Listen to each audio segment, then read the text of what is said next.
Welcome to Talking Crop, the Goodyear Farm Tires podcast for farmers by farmers. Hi, I'm Will Evans and welcome to episode 4 of Talking Crop podcast, brought to you by Goodyear Farm Tires. And today we're very excited to be in South Cumbria with the Lads family. So I am sitting in the kitchen here with Cath, Richard and Chris. That's just a part of the family who work here though. Tell us about the rest of the family and what you all do here. Yeah, it's quite a big family unit. We're all, there's mum and dad, Andrew and Cath, there's me and Richard, but our wives, my wife Brooke, Richard's wife Beth, and our younger brother Tom, his fiance Emma. Tom isn't a partner in the business, but he works majority for us anyway. And then so that's the family unit really that we have here. And we've done all right. Yeah, well, you have, because before I go any further, I've got to mention that you won the Farming Family of the Year at the British Farming Awards back in 2024, yeah. Sponsored by Goodyear Farm Tires, of course. What did that mean to you as a family? Well, it was just it's a massive achievement. We still haven't found out who nominated us, but we were absolutely gobsmacked. Like I said, we were sat there with thousands of people, just sat there watching, and they said our name, and they had to say it twice before we'd even realised that we'd won. It was just an absolute achievement of a lifetime, really. It was a good night, definitely. Yeah, and as you say, it is an achievement, It isn't is it? an achievement, and I think in farming we don't often say well done to ourselves enough, No, do you? we don't. I arrived here today and you were all really busy, and I sort of felt like I was getting in the way, because you're obviously busy people and you work really hard, and you've got to celebrate your successes, haven't you? It's coming to our busiest time, of course, lambing time. Everybody mucks in, as through the summer, everybody mucks in together. These lot all go off and do their contracting and one thing and another, and I'm left here. I make the dinners and I go touring around the countryside making dinners, taking the dinners, and also if the days that I have their children, shall we say, they come with me as well, and are fed in the back of the car. They're sat in the car and they get the dinner in the back of the car, like they did. Just like we did. Whatever I do, the grandkids do with me, like my boys did with us. They just, we used to go down the yard and feed the cows, and that's what the grandkids do as well. Is that part of it important to you? Yeah. Everybody. There's nothing better though, is nothing there, better than growing up on a farm. No. There's nothing better than growing up on a farm, and that's what we want for our girls, isn't it? So from a young age then, did you both want to be involved in the farm? Did you grow up wanting to be farmers, or did you have other ideas? I think you probably were always more in, weren't you? Chris and Tom used to play football, so I sort of stayed at home with Dad. Sundays was stock looking day. So realistically, stock looking consisted of going to the local garage and getting a bar of chocolate, but we don't tell Mum. And we used to go and look around everything, and that as a childhood memory was probably a great thing. Obviously, Tom and Chris played football, so it was like, we'll go stock looking. So, And I used to go footballing. Mum used to be stood on the sidelines in all sorts of weather conditions. From a young age of going for a ride round with Dad, and like I say, having this bar of chocolate that Mum would never ever find out about was absolutely wonderful. I really wanted to follow what Dad did. Yeah. It was probably that as a childhood memory that's made me want to do what I'm doing now, and hopefully my daughter wants to do the same. That's, we're trying at the moment. She's at the age where we can put her in a car seat and she comes around Effers with us and does all them sorts of jobs, and she loves feeding calves in a pram, so in a few years I might have to retire from calf feeding and let her do it, but I definitely always dreamed of being a farmer. Yeah, I think up to the age of like 17, 18, I was actually half decent at football, so it was more still farmed, but like You did think of going down the sports. There was a half of a didn't dream you? that it might have been there somewhere, but it failed. Do you still play now? I haven't played. Last 2 seasons I haven't played, and I miss it every Saturday. Do you? Oh, well, Tom still But plays. Yeah. Okay. If you break your leg or something, It's difficult. It is difficult. You're far more involved now in business than you ever were at that age, and there's too much to lose if something goes wrong. But yeah, it's one of them things that you'll miss every weekend, but unfortunately you can't do it. No, sometimes it is nice to have that off-farm. Oh, definitely. To give you a bit of headspace, 100%. isn't it? I think. So you start playing golf. Yeah, yeah, I've got to that stage. Yeah. Well, I'm at the stage you were at, Cath, where you're watching the boys play football because 3 of my girls play rugby, so I spend a lot of time on the side of cold, wet rugby pitches in North Wales. I was on one yesterday. There I am with my leggings on, thinking, Yeah. please don't let there be anything nasty on my leggings, but they're generally washed. So yes, yeah. No, I've been there. Yeah, I was in up in sort of Betws yesterday, which is right in the heart of sort of North Wales, near Snowdonia, and the clubhouse. You could tell there's a lot of farmers there playing rugby because as soon as I walked in the clubhouse, all it smelled was sheep. This is proper farming rugby country. Yeah. So that family heritage there, does that go back several generations? Is the family sort of been involved here for several generations? Or? Yeah. Andrew's mum and dad came here 1950. Yeah, 1950s, didn't they? It's Yeah. concrete Yeah, yag. 1950s. They came, and Andrew's dad, actually, when Andrew was 21, threw the chequebook across the table and said, right, it's your turn. Wow, okay. And Andrew put all the milking parlour back in because they'd gone out of cows and things. Yeah. And so Andrew started all the milking parlour and everything. Dad's dad was the opposite of how he is. Yeah. Okay. Basically, he was, don't do that, you can't do that. There's no chance of you working at that. Yeah. Whereas Dad is like, if you want to have a go, have a go. Yeah, okay. If it works, it works. If it doesn't, you don't do it again, Yeah. basically. And it's basically how we've sort of developed a business as far as we have, really. Because we will have a go. And if we think there's a gap in the market to do something, we'll have a go at it, basically. And and you can't be more grateful of parents that basically say, if you want to have a go, lads, have a go.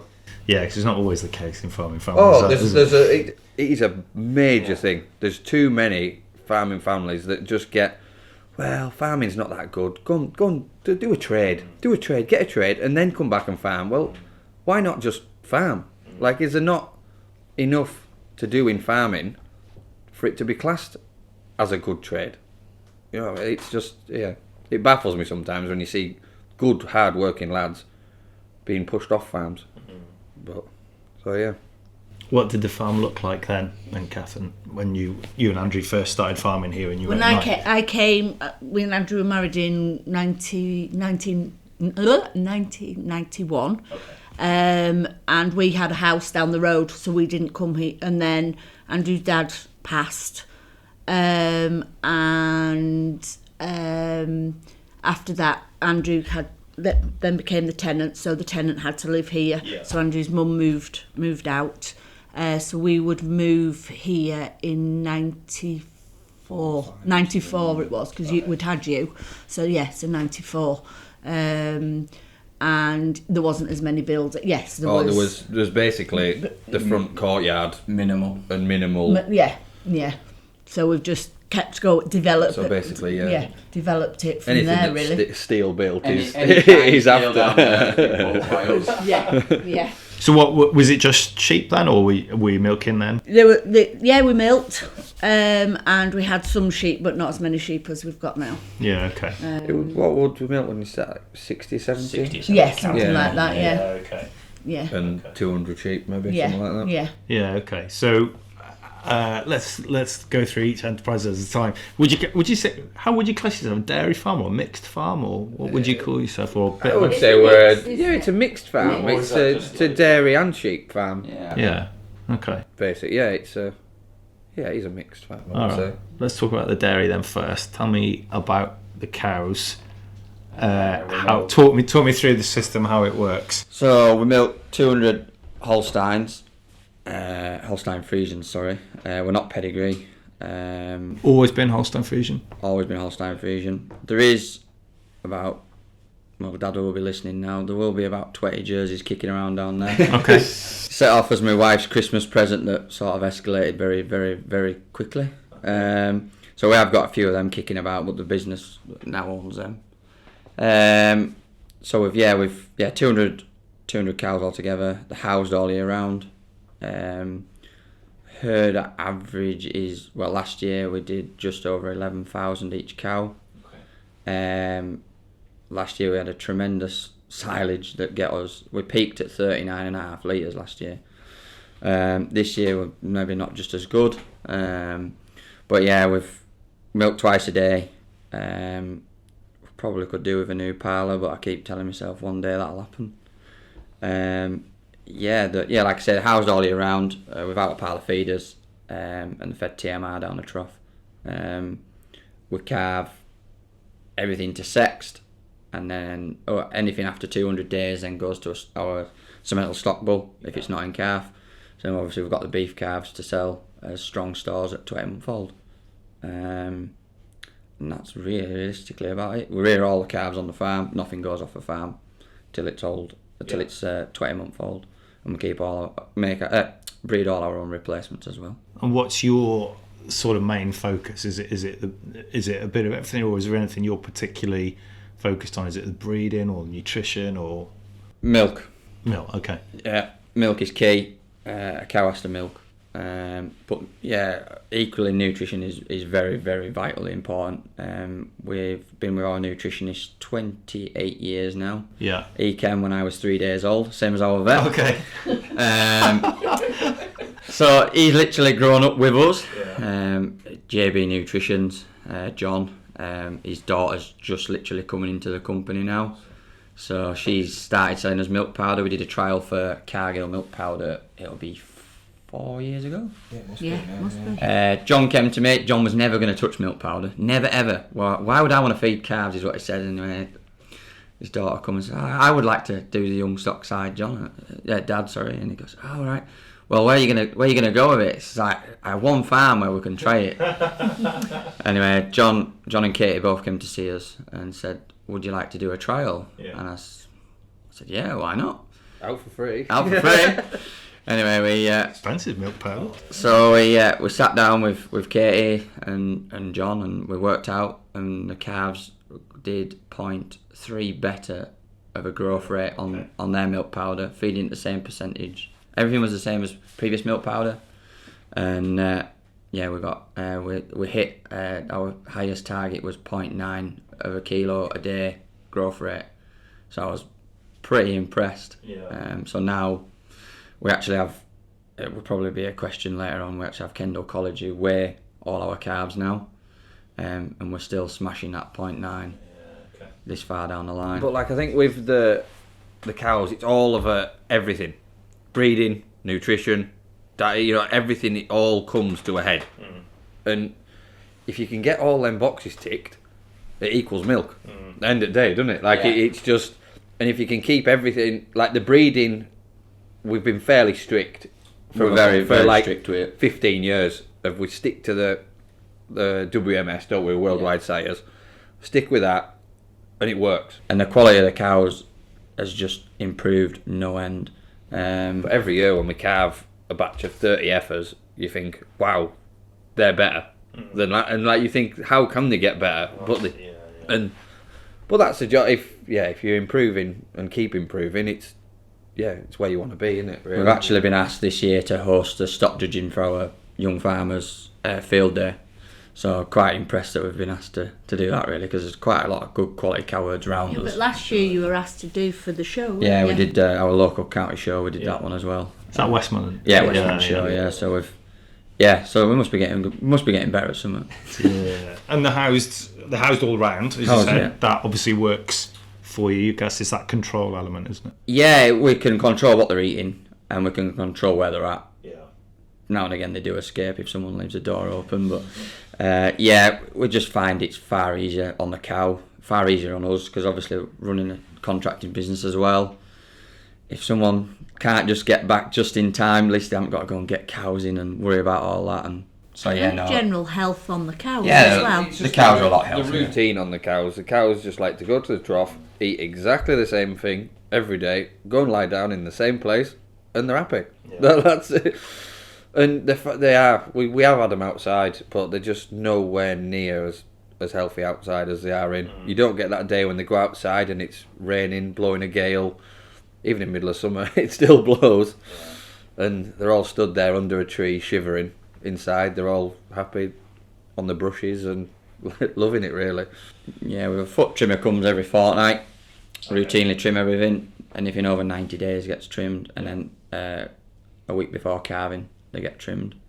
And then we have a vet on farm every Friday, scanning, checking, making sure everything's right. Yeah.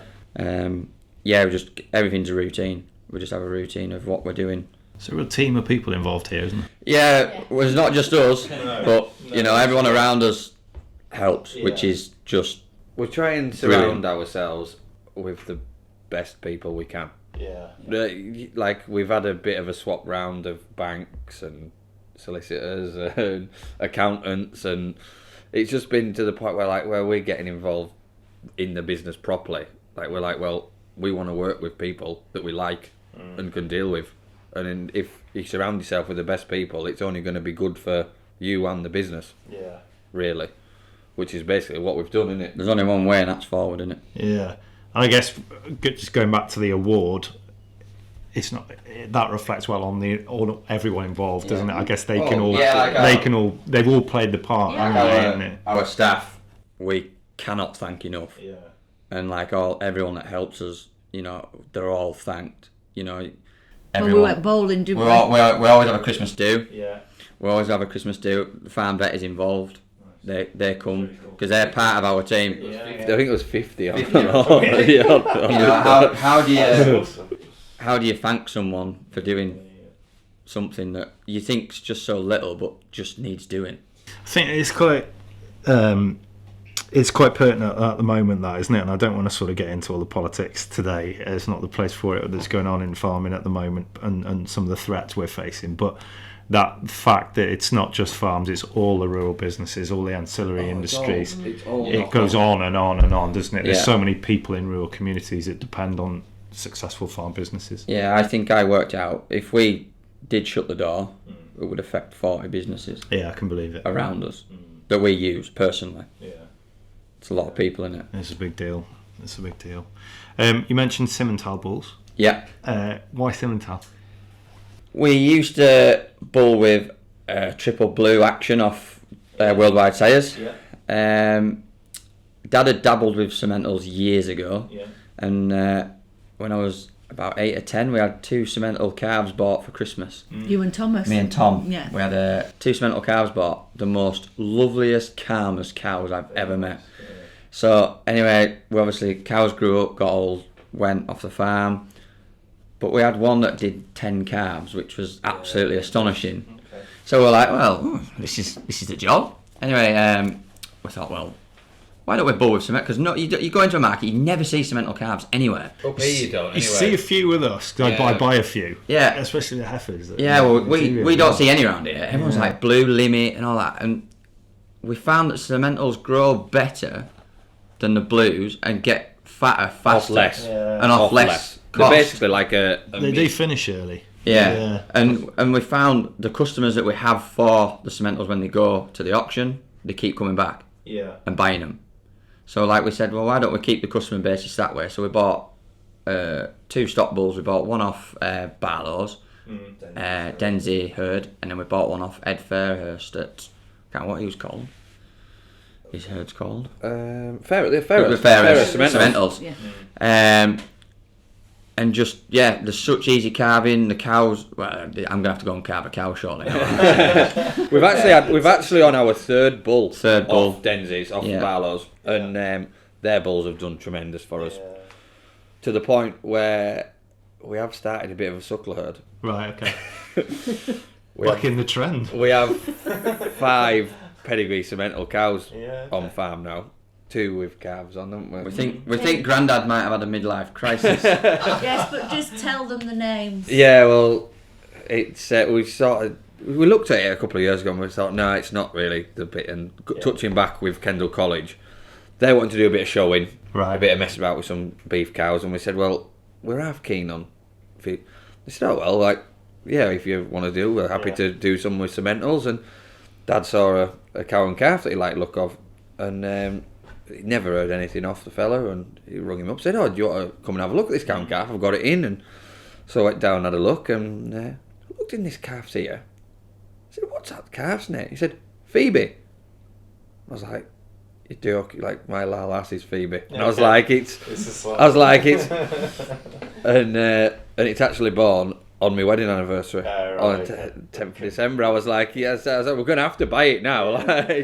So that was one. And then, then we bought one at Carlisle at the Cemental Next Gen sale. We bought a heifer and a bull calf there, and then we've 3. And he's called Richard. He's called Richard. The bull calf. Okay.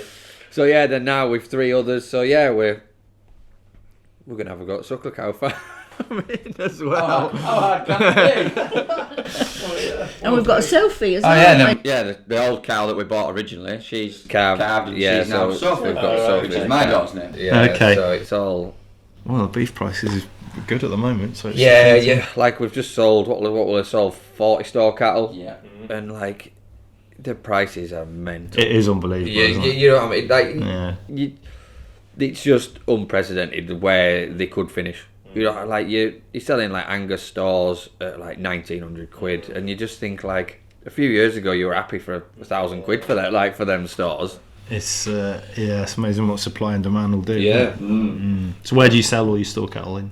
Lancaster. They all go through Lancaster. Okay.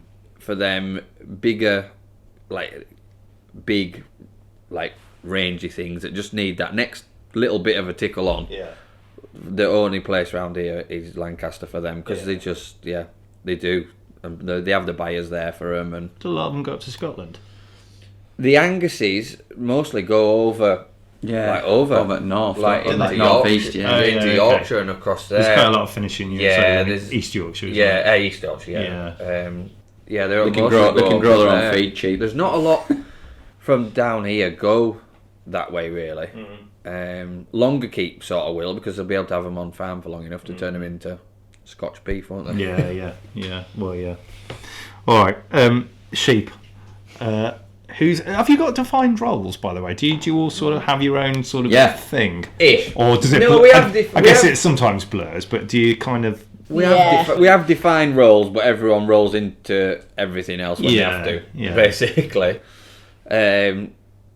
Sort of. Richard looks after cow side, don't you? Yeah. And I look after sheep side, basically. And if we have to cross over, we cross over. Yeah. You know what I mean? It works. So, so sheep, we have 40 pedigree Texels. Yeah. That we have finished lambing. Okay. Because we AI'd them and early on, and they've done well, haven't they? They've done all right. Yeah, very well.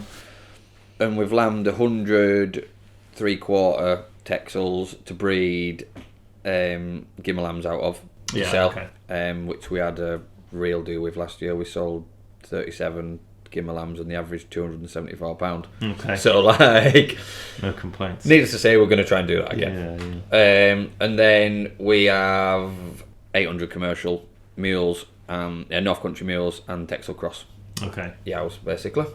They start last week of Feb, lambing to the Texel. Yeah. Can't breed Texels and Tuppen with Suffolk, could and then we breed them for just for the fat markets. We normally sell all our lambs through Junction 36 at Kendal. Some went to Bentham. Maybe I think we took 200 to Bentham this time. It's just when we're sorting lambs, if we're not chopping grass, they go on a Tuesday to Kendal. If we're chopping grass on a Tuesday, go on a Wednesday to Bentham, really.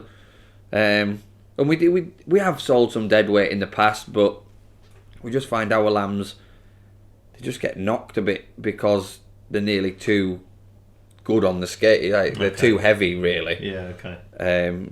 But when we had swales, we used to have mule wethers, and they went dead weight, and they were perfect for the job. But our white lambs are it would just seem to get too much off Yeah. when you send them, really. But there's a place for it.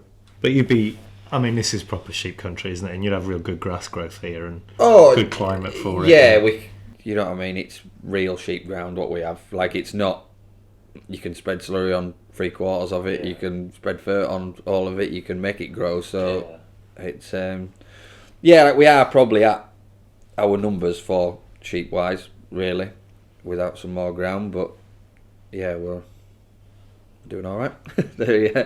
Yeah, I think lambs this time, they would average just short of 130 quid, everything sold, so that goes right down to the last of the little stores that we had, and yeah, so no, they did well.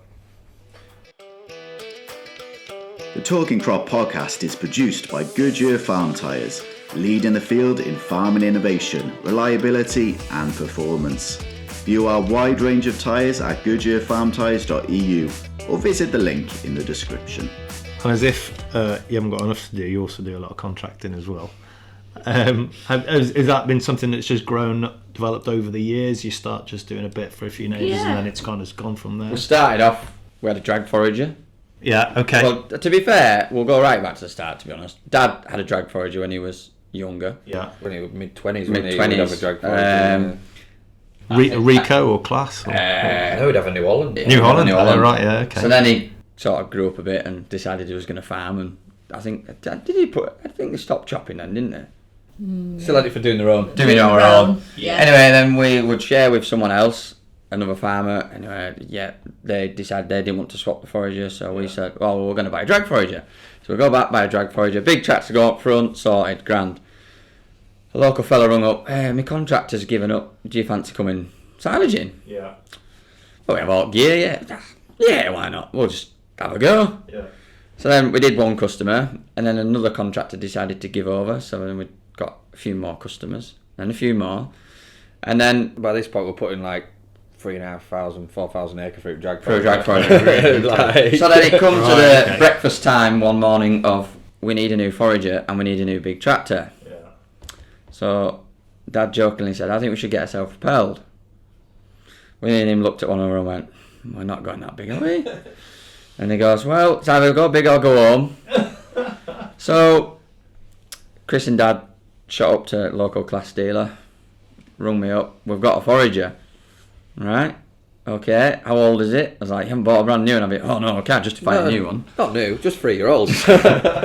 So the customer that we'd started at, we were due to go and start siloing at that week. So anyway, we towed up into the yard with a self-propelled. He goes, I thought you weren't going that big. And we sort of looked and went, well, yeah, we needed a new tractor, so we kept the old tractor so we could still do the mowing, and so we bought the self-propelled, and then we From there, it's just sort of barreled on. It really. snowballed from there.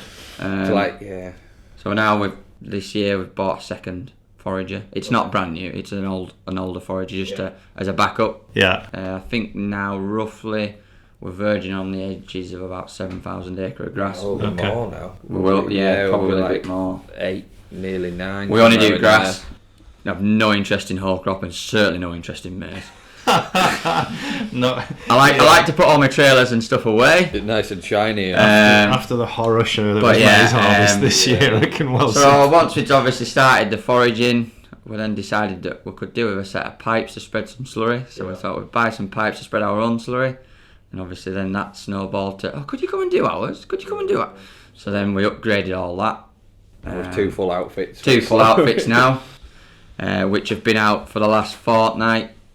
Yeah, they're out today. Out today. And they're out all this week, and probably most of next. Youngest brother Tom does 3/4 of the spreading, and then Chris picks up, and with another 2 lads, that come and do odds and sods days. A lot of good self-employed lads. Yeah, when we're hellfire busy, and then so we've sort of and then with the last 2 round balers. 2 round balers, fertiliser spreader. So Chris Not out at shed yet. Not out yet. Still just tucked away. We It's do- not quite warming it up. We do, Chris does all fert spreading, so just on off days we just do random stuff. But no, it has just. It's snowballed, but It it's has. good. It's we've sort of gone from being just that little bit of a fish just tickling around to now with 2 foragers and 12 trailers, 2 round balers, full slurry outfit, fert spreaders. Yeah, we sort of. Yeah, Fingers in many pies. yeah, it's just got to a point where we've like people have said, "Can you do this?" We're like, "Well, we haven't really got it, but we can." Like, it's Let's have a go. Yeah. and we sort of like we do work closely with like a couple of other contractors, don't we? With a self-employed lad who lives just up the road from us. He works for us nearly full time in summer. Okay. He has his own tractor. His dad has his own. He just has slurry tankers. Anyway, so when we're slurrying, he comes and helps. But through summer, he comes and carts silage for us. He's quite a handy lad, And it Does works quite well. A lot of 'cause mowing and it stuff saves like that. owning another. Yeah. They are good. Like, and yeah, like a lot of them have their own farms and do their own stuff. And in through summer, they're like, yeah, they come do whatever we want, and they go back and do their own farming. Like Chris When said it rains. before, quite a lot of good self-employed lads that come and help. I think the most mum fed this year was 25 in one day. Okay. That's a lot. It was a Saturday. It was a Saturday. That's a So lot. and so's coming. So all right. And the Okay. only way to describe that day was organised chaos.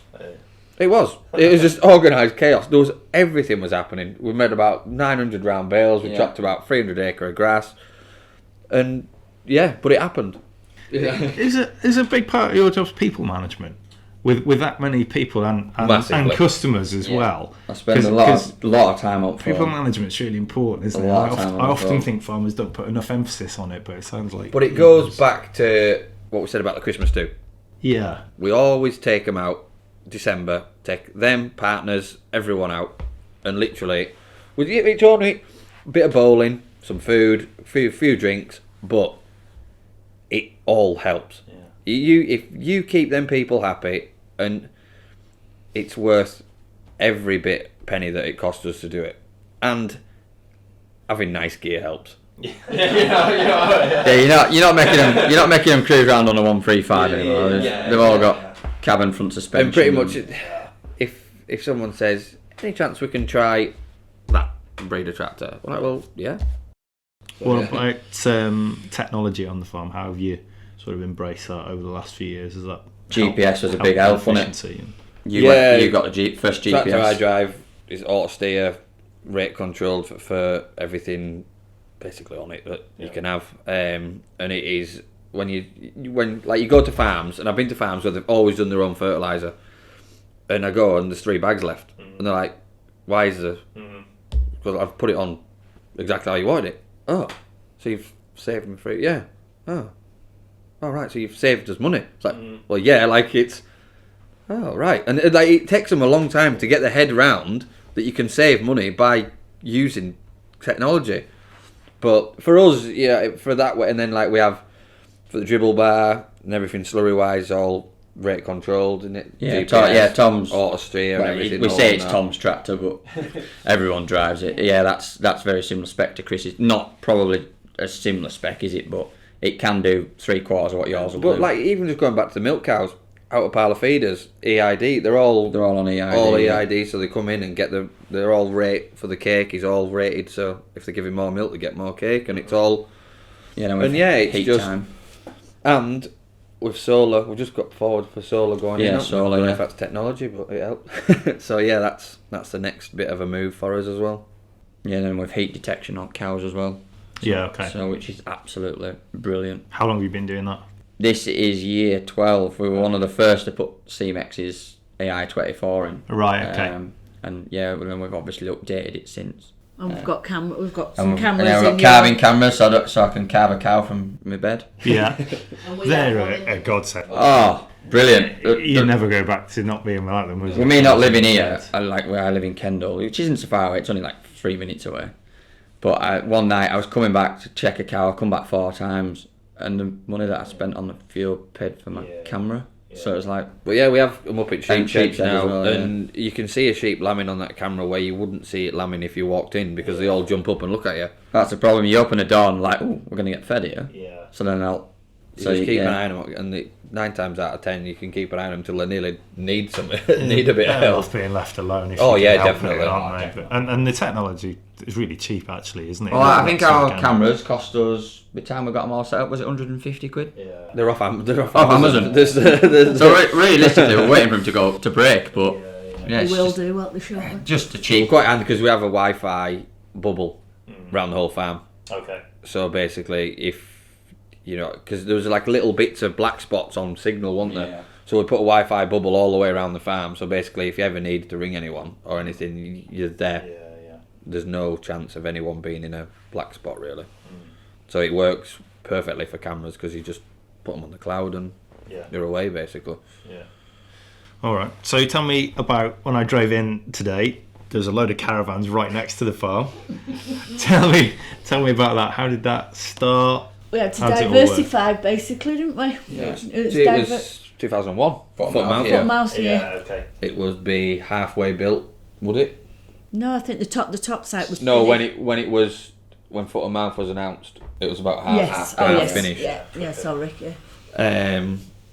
And I've heard Dad talk before when he thought, oh dear, in stronger words probably, that this might just knacker the job completely, and people will come. And Kendal Caravans, who we work quite closely with, brought a couple of people up when it was halfway built, and everyone was disinfecting their feet on the way in, and they come and they bought the first pitch, didn't they? Yeah. But it was half, And just they're like, still here. and they're still here now. Okay. And it sort of rolled on, and it filled up in, would it be 18 months? Not 2 even years, that. 2 Yeah. 2 years maybe total. The whole top site's full, and people crying out for more. So, but it carried on, rolled on. So, was it 2004? Yes. The next bit. So, what is on the top? How many is on the top? 19?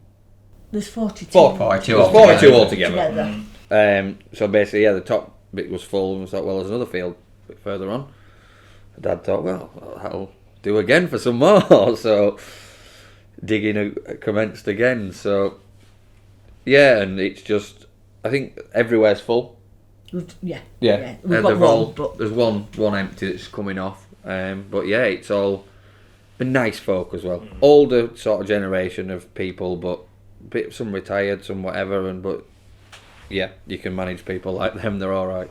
Yeah, and nice to have people around on the farm as well. Yeah, it's nice to talk to someone different. Yeah. You know, obviously we work together, but isn't like sometimes you just get a different conversation. I mow the grass. That's your job, isn't it? I mow the grass. There's a gentleman who's on there. He likes doing gardening, so me and him do that.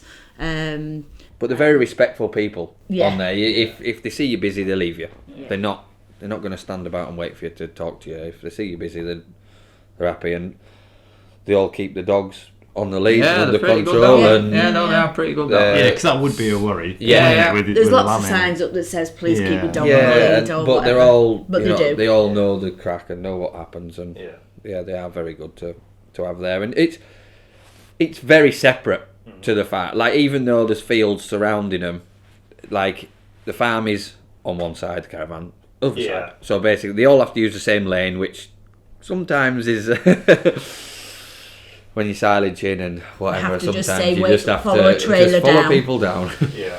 But it works well because you're not.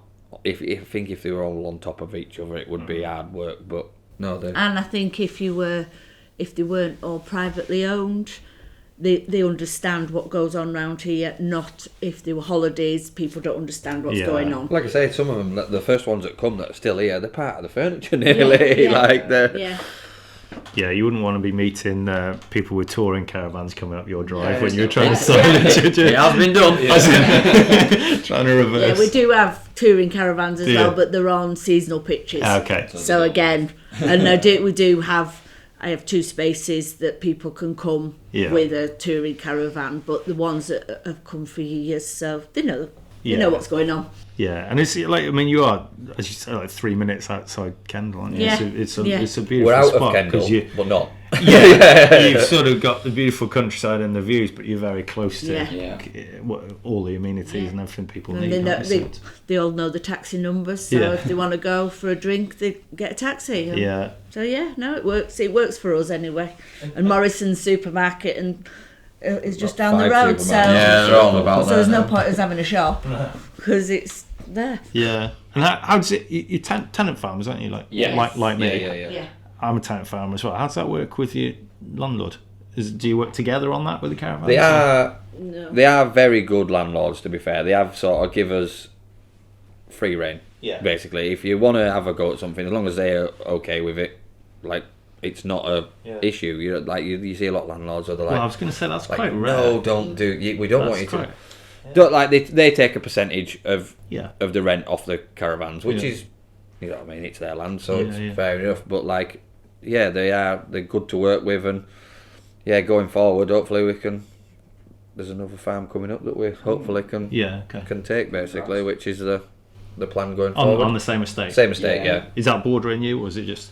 It's No, it's 2 farms. about 5 between minutes. us. There's 2 farms between them. It's about 5 minutes away. So Yeah. Okay. it's coming up in this year. So Exciting. plan going forward is another 300 acres there. Yeah. isn't there? Okay. So is that a dairy farm as well, or? Ex-dairy farm, Ex-dairy farm, but yeah. like an old school dairy farm. But yeah, it might not happen, but we've thrown our hat in the ring, so it's all you can do, isn't it, really? Yeah. So is that the plan for the future? Is you've obviously you both got children. You talked about the importance of that multi-generational aspect, and the kids are growing up on the farm. You know, is that sort of something you're planning on doing, expanding, keeping moving forward? That certainly sounds as if you are. Yeah, we just need to keep pushing forward, and you know, equally we both need somewhere to live, and there's not obviously 2 houses here, and it would make sense for that to happen. Yeah. And you know, we could still run it under the same hat, but you know, you still got your own place, if you know what I mean. And if we can carry on with the same landlords that we have a good reputation with, then why not, basically? Yeah. But yeah, we're on what ifs and buts, but we'll see. We'll tackle that hurdle. Yeah, well, One thing I haven't mentioned, you did touch on it earlier, Kendal College, which is pretty close. Obviously, you have students here. How did that relationship first come about? An uncle. Well, he's not really an uncle, is he? he's a cousin. He's a cousin of an uncle. Richard Gardner, who we think nominated us for this award, so I'm hopefully he's going to watch this. Come to us 3 years ago. They were up at Newtonrigg. I don't know if you've heard of Newtonrigg. Obviously, a lot of bad things happened up there, and they shut it. And they wanted to continue an agricultural course in Cumbria. There was only Myesco, and they didn't really want to come this far. But anyway, there was, I can't remember what the one's called. Ask in him, Scotland. Brian. No, No. Scotland that come down. Anyway, come to us. We're going to Canada on this course at Kendal, but we haven't got a farm. No, they're gonna struggle. So well, no, what we're thinking is we'll have like donor farms. Yeah. Would you be interested? So I said, yeah, why not? So I actually spoke to them the other day. Right, they have 12 farms where they go and do different various tasks. Yeah, okay. So then a couple of years ago they approached us, could they have a unit here and a shipping container to store a tractor, a telehandler and some quad bikes and stuff in, so they could do machinery based stuff. And if they were here doing a practical, so sort of like clipping store cattle or foot bathing heifers or whatever, they could go in there, have the dinner somewhere warm, dry, whatever. It's basically a classroom, isn't it? Yeah, it's a classroom. And they can teach. They can be teaching out here and then go in there and do the theory before, because you know what kids are like, they forget what they were done 10 minutes ago. So they asked us, adults like that as well.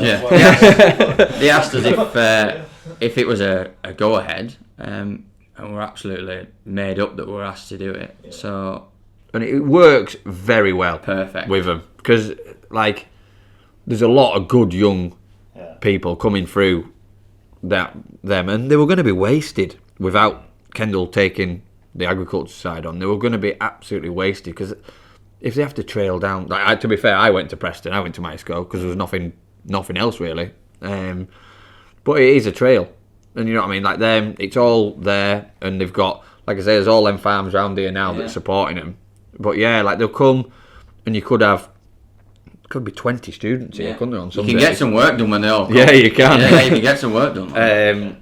And yeah, like they do anything from like they've tailed the sheep pre-lambing, they've jabbed and dozed as they came in, and like when we are busy lambing, there'll be a few here turning sheep out, ring, you know what I mean, and they are handy to have. Well, they're future farmers, They aren't are, they? And that's what you've got to promote. Let's get the youngsters to have a go. Well, that was our part of our reason we sort of went with the bringing them here. Like, we need to You get a good look. people interested. You get a good first in on some half decent staff as well. Yeah. Well, I suppose everyone wins, don't they, from it? There's no losers from that. Oh, is no. there? You're helping develop young like- people come into the industry. Yeah. You might get future staff from it.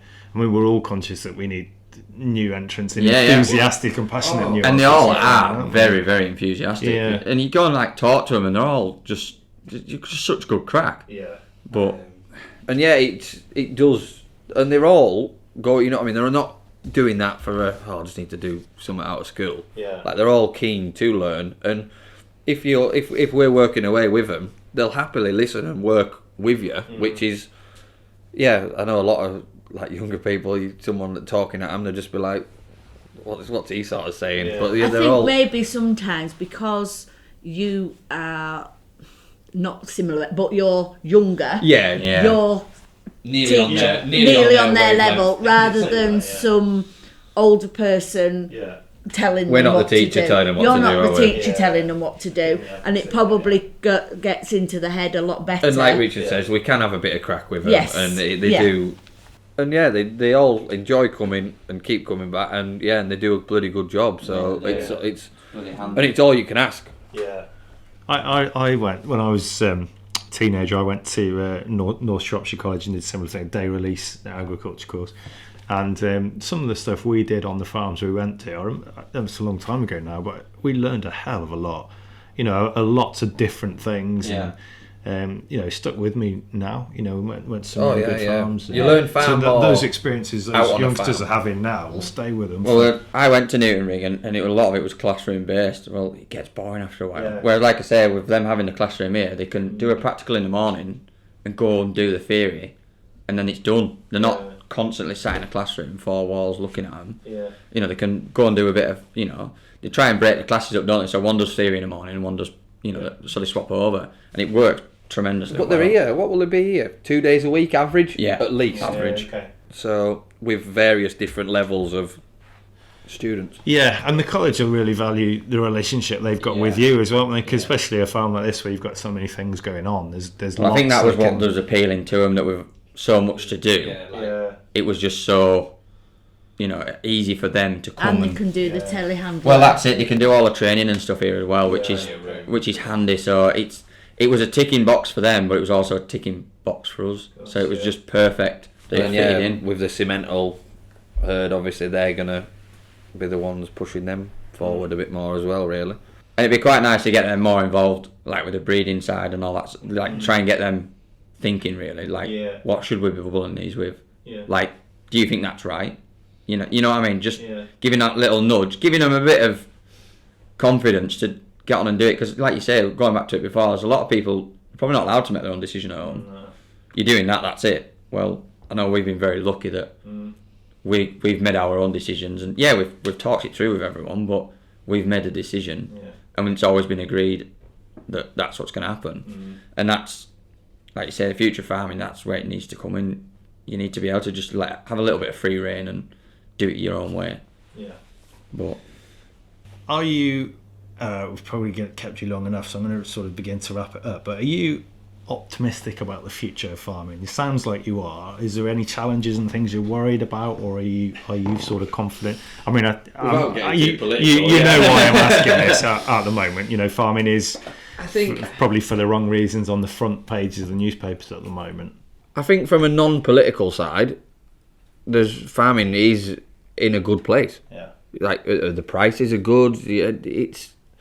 You can't go wrong from that side. Everything's doing. But from the political side, before you get too deep, you could go on all day.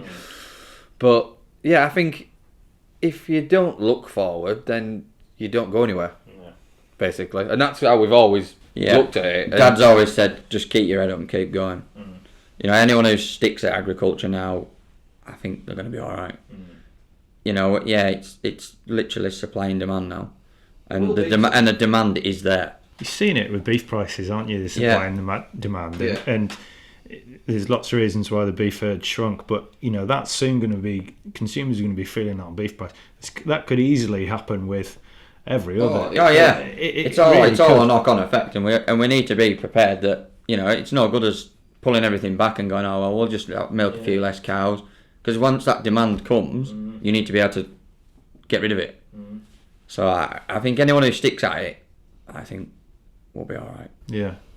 There will be rough times. It always is. Yeah. But if you can ride them rough times, then you should read. Have you ever heard of anyone saying agriculture was the easiest thing they ever did? No. All right, thanks, guys. I've taken up enough of your time. We've discussed how busy you all are, and I know you need to get back to it. But thank you so much for welcoming us today. It's been brilliant to hear about your business and your family and everything you're doing. Congratulations again on the award, and thank you very much for having us today. Well, thank you very much. Thank you. Yeah, cheers.